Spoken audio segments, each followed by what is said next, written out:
तो दोस्तों इस वीडियो में हम बात करने वाले हैं एक शानदार इंडस्ट्री, एक गज़ब के सेक्टर के बारे में और इस सेक्टर का जो ग्रोथ पोटेंशियल है वो काफ़ी अमेजिंग नज़र आता है। आगे आने वाले कई सालों तक यहाँ पर हमको हाई ग्रोथ रेट्स देखने को मिलने वाली है, तो एक गज़ब का सनराइज़ सेक्टर है और इस सेक्टर में बड़ी-बड़ी अपॉर्च्युनिटीज़ यहाँ पर क्रिएट होने वाली है। तो मुझे लगता है यहाँ पर बहुत सारे मल्टी बैगर्स डेफ़िनेटली क्रिएट होते हुए देखने को मिलने वाले हैं। तो मैं बात कर रहा हूँ one and only EV industry, EV sector के बारे में। एक बहुत बड़ा इकोसिस्टम यहाँ पर ऑलरेडी है और यहाँ पर पेनिट्रेशन अभी कम है, लेकिन पेनिट्रेशन बहुत तेज़ी से, बहुत रफ़्तार से यहाँ पर हमको बढ़ता हुआ देखने को मिलने वाला है। और आज की डेट में सोने पे सुहागा एक ऐसी खबर आई है, एक ऐसी अपडेट है, एक बड़ी ब्रेकिंग न्यूज़ है, जिसकी वजह से ये इकोसिस्टम और भी मजबूत होता हुआ देखने को मिलने वाला है। इकोसिस्टम और भी बड़ा बनता हुआ देखने को मिलने वाला है। तो यहाँ पर देखिए, इस वीडियो में आपके साथ में 5 कंपनीज़, 5 स्टॉक्स शेयर करने वाला हूँ, जो मुझे लगता है कि यहाँ पर मेजर बेनिफिशियरी रहने वाले हैं इस इलेक्ट्रिक व्हीकल थीम के और बहुत बड़े ये स्टॉक बनते हुए नज़र आ सकते हैं। तो इस वीडियो में फंडामेंटल पॉइंट ऑफ व्यू से आपके साथ में काफ़ी सारी अपडेट्स और इनसाइट्स शेयर करने वाला हूँ। साथ ही साथ टेक्निकल पॉइंट ऑफ व्यू से भी हम इनको एनालाइज़ करेंगे, बाइंग लेवल डिस्कस करेंगे। तो वीडियो पूरा देखिएगा, काफ़ी इंटरेस्टिंग वीडियो होने वाला है। लेकिन उस पे बढ़ने से पहले कल के दिन एक इम्पॉर्टेंट वीडियो अपलोड हुआ था, एक धमाकेदार जेम स्टॉक आप लोगों के साथ डिस्कस किया था। मात्र 300 करोड़ का मार्केट कैप है इस कंपनी का, लेकिन 1000 करोड़ का मार्केट कैप हो सकता है। उसके पीछे क्या रैशनल है वो हमने डिस्कशन किए थे और आज के दिन आई थिंक 10-15% के अपर सर्किट पे ये स्टॉक भी हमको लगता हुआ देखने को मिला था। तो अगर आपने वीडियो नहीं देखा है तो ज़रूर जाके देखिए। तो यहाँ पर दोस्तों मैं बात कर रहा हूँ one and only electric vehicle industry के बारे में और आज के दिन यहाँ पर लो सिंगल डिजिट्स में पेनिट्रेशन है ईवी का, लेकिन आगे आने वाले सालों में हमको करीब 25-30% का पेनिट्रेशन यहाँ पर बढ़ता हुआ देखने को मिलने वाला है। अब देखिए, as per survey, as per reports 50%, almost 50% CAGR के साथ ये इंडस्ट्री हमको ग्रो होती हुई देखने को मिल सकती है बिटवीन 2022 एंड 2030। तो आप समझ सकते हैं कि अगर इंडस्ट्री 50% पे ग्रो कर रही है तो कोई एक स्पेसिफिक कंपनी जिसका एग्जीक्यूशन अच्छा है, मैनेजमेंट अच्छा है, प्रोडक्ट प्रोफाइल अच्छा है, मार्केट शेयर अगर कैप्चर कर लेती है कंपनी, तो समझ सकते हैं कि उसकी ग्रोथ रेट क्या रह सकती है, कितने मल्टी बैगिंग रिटर्न्स हमको वहाँ पर बनते हुए देखने को मिल सकते हैं।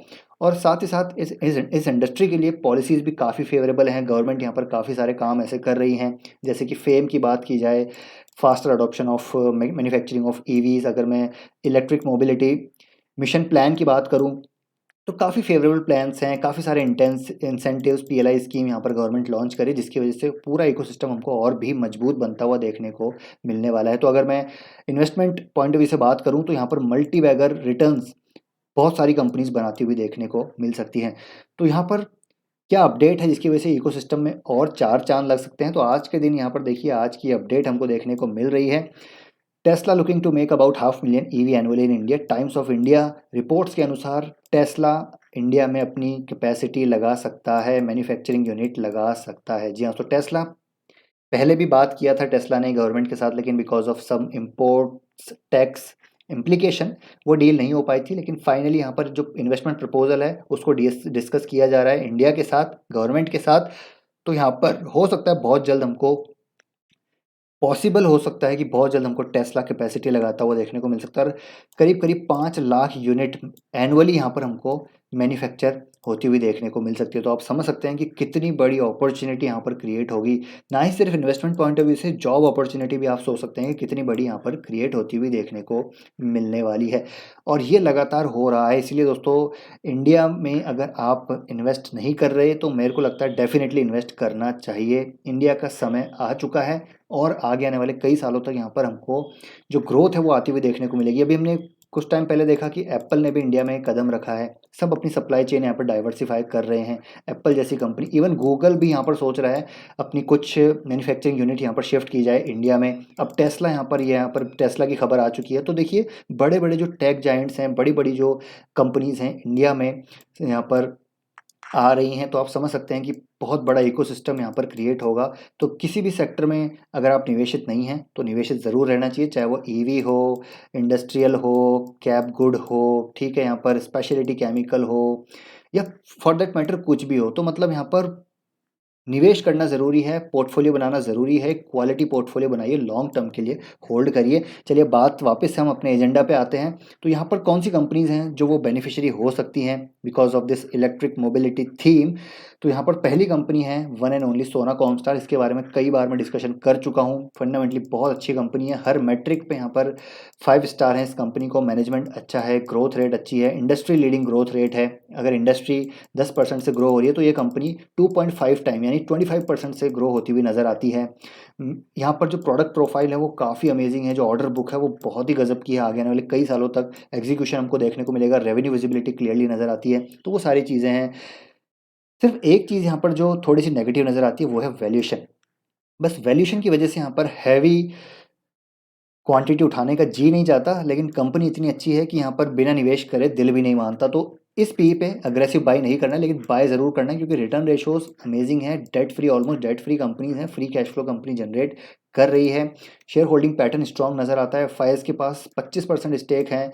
प्रमोटर्स जो थे यहाँ पर बेसिकली जो ब्लैकस्टोन की सब्सिडरी थी उसने अपना माल बेचा था, उसकी वजह से प्रमोटर्स कम नज़र आ रहे हैं, लेकिन माल जो बटोरा है भैया, बटोरा है एफआईज और डीआईज ने। जी हाँ, पब्लिक ने नहीं बटोरा है। यहाँ पर तो मेजोरिटी ऑफ द स्टेक जो है वो स्ट्रॉन्ग हैंड्स के पास ही हैं, इंस्टीट्यूशंस के पास ही हैं। तो इस कंपनी में डेफिनेटली बाय करना है। मैं प्रोडक्ट प्रोफाइल की बात करूँ, तुम सभी को पता है कि यहाँ पर जो इनके लेगेसी प्रोडक्ट्स हैं, differential gear, starter Motors, market leader है यहाँ पर। ये मार्केट लीडर, पैसेंजर व्हीकल हो, कमर्शियल व्हीकल हो, आई थिंक 70 से 80% का मार्केट शेयर है।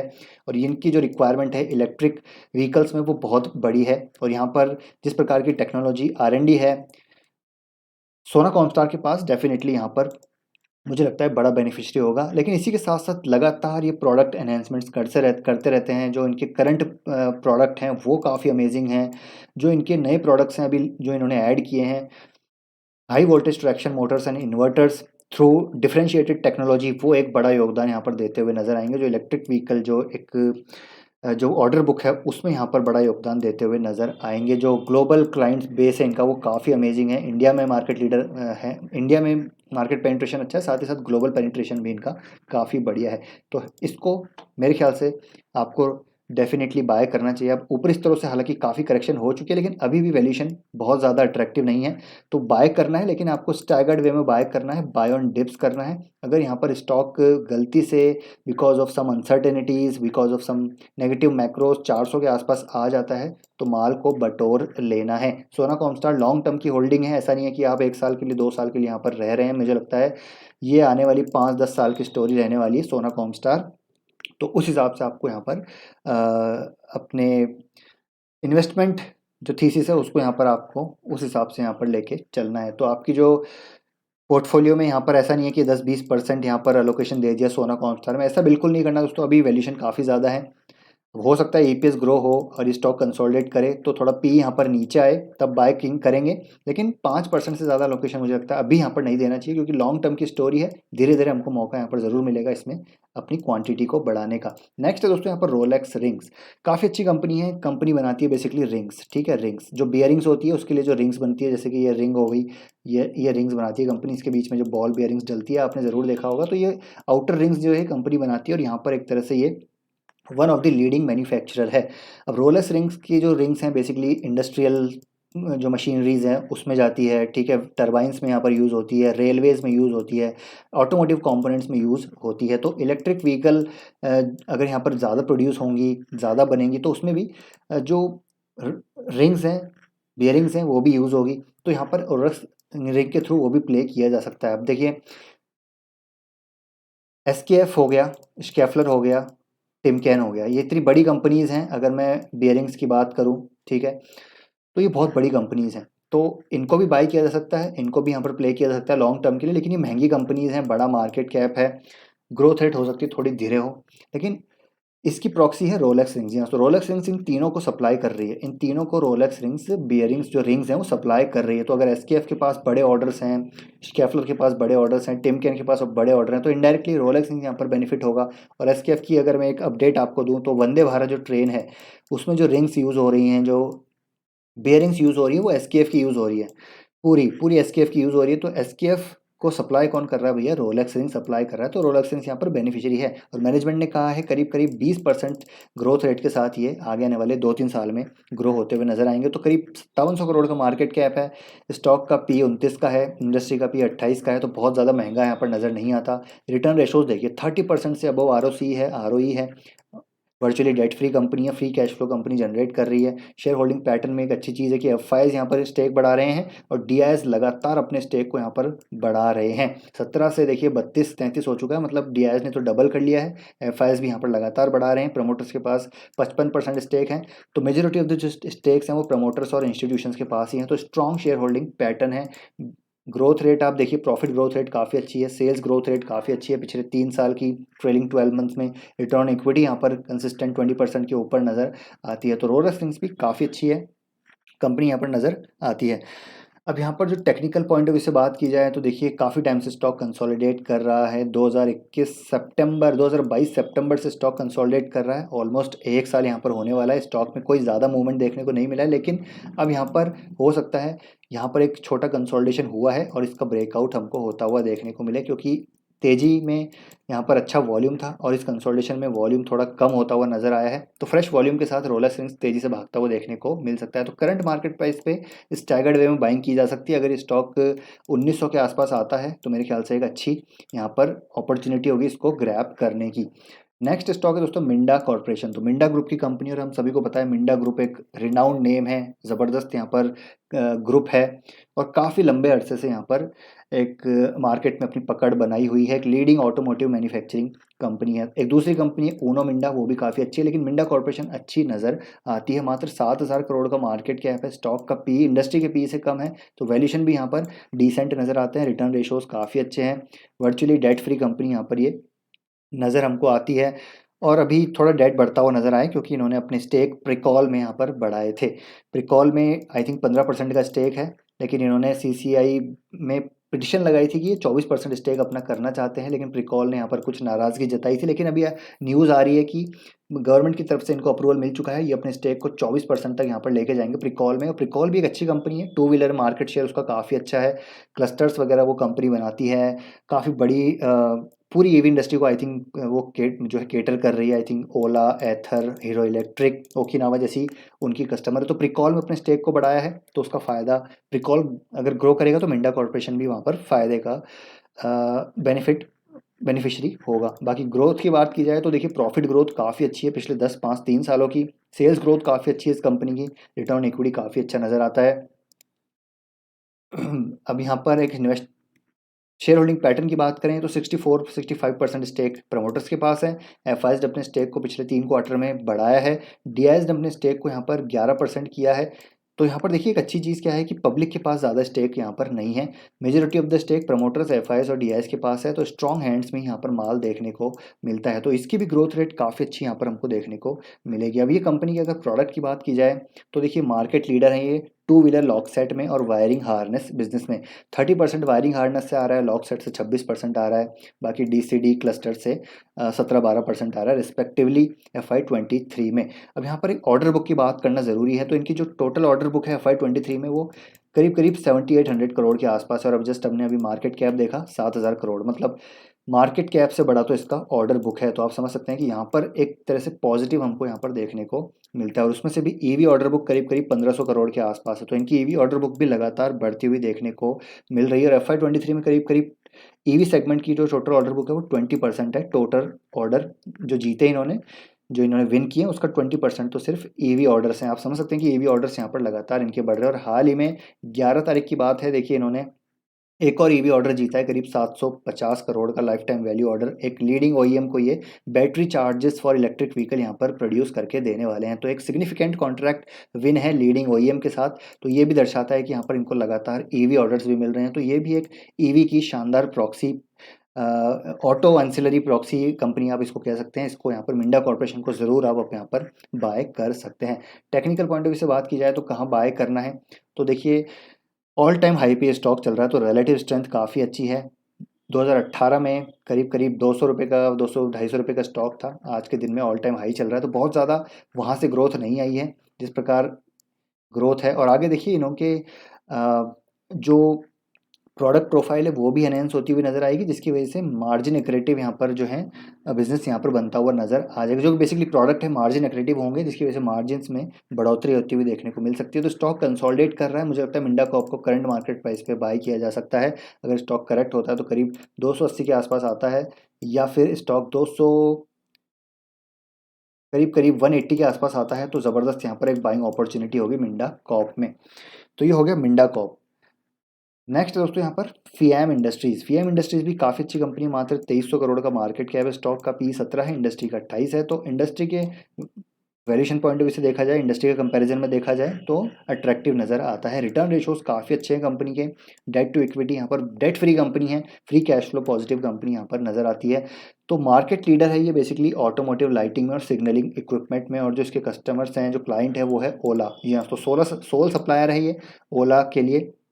साथ ही साथ ओकिनावा, इलेक्ट्रिक, जितने भी ईवी टू व्हीलर्स यहाँ पर हैं, सभी को यहाँ पर फीएम इंडस्ट्री सप्लाई कर रहा है। तो ये भी काफ़ी अच्छी कंपनी नज़र आती है। शेयर होल्डिंग पैटर्न में अगर आप देखें तो एफआईएस के पास ऑलमोस्ट 4% के स्टेक यहाँ पर नज़र आते हैं, प्रमोटर्स के पास 66% के स्टेक हैं।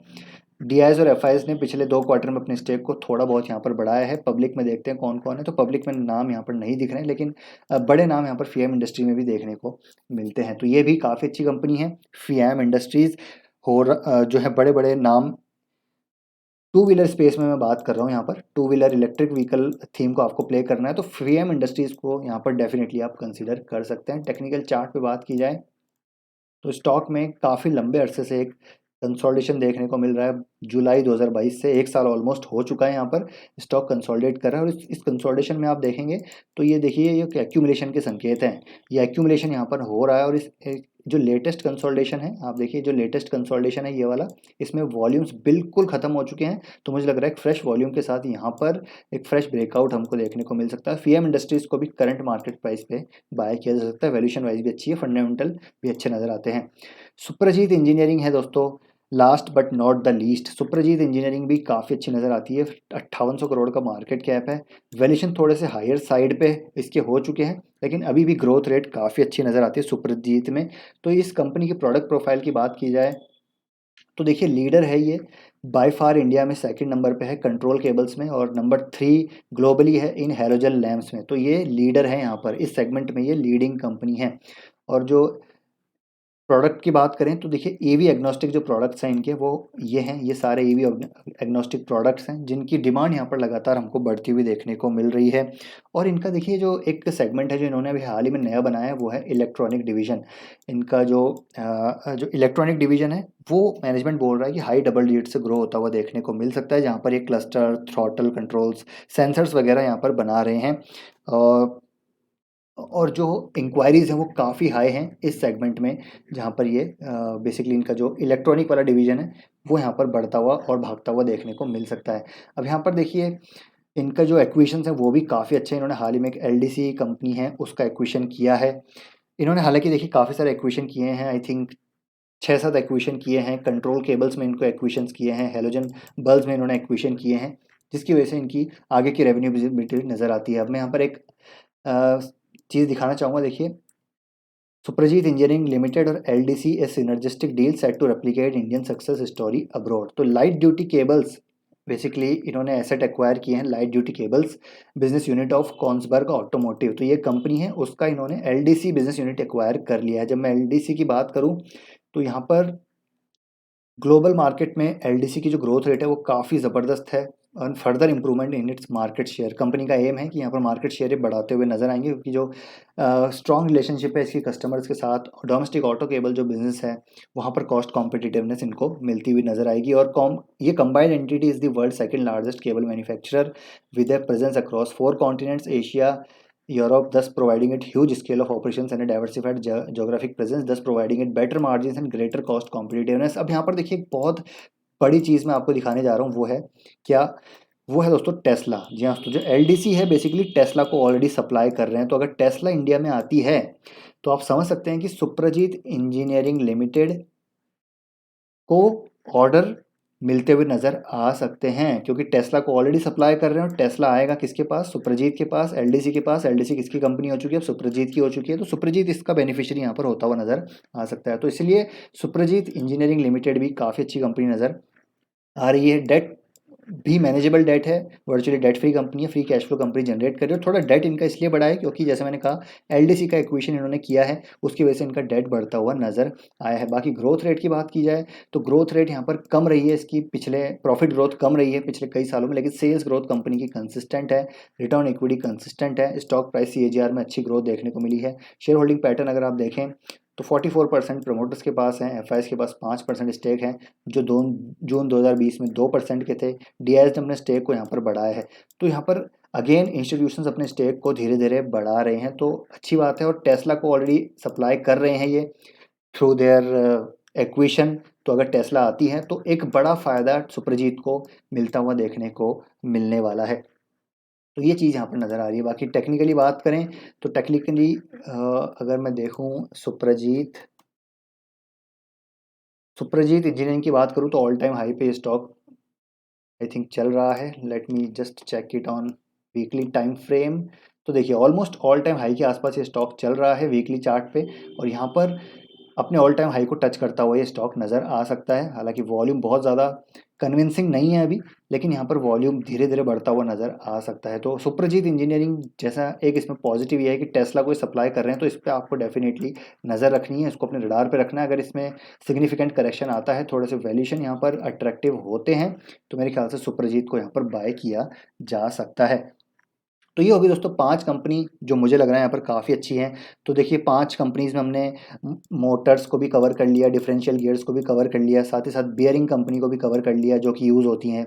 बैटरी चार्जर यहाँ पर जो सेगमेंट है, वायरिंग हार्नेस मिंडाकॉप वाली कंपनी को हमने कवर कर लिया, साथ ही साथ लाइटिंग एंड यहाँ पर सिग्नलिंग इक्विपमेंट्स फीएम इंडस्ट्री को कवर किया, और साथ ही साथ टेस्ला की जो सप्लायर है उसको हमने यहाँ पर कवर कर लिया है। तो ये सारी कंपनीज ऑलमोस्ट हर कंपोनेंट हमने यहाँ पर कवर किया, और ये पांचों कंपनीज को आपको अपने रडार पे रखना है, इवन यहाँ पर बाय कर सकते हैं फॉर द लॉन्ग टर्म। तो यहाँ पर ये था अपडेट।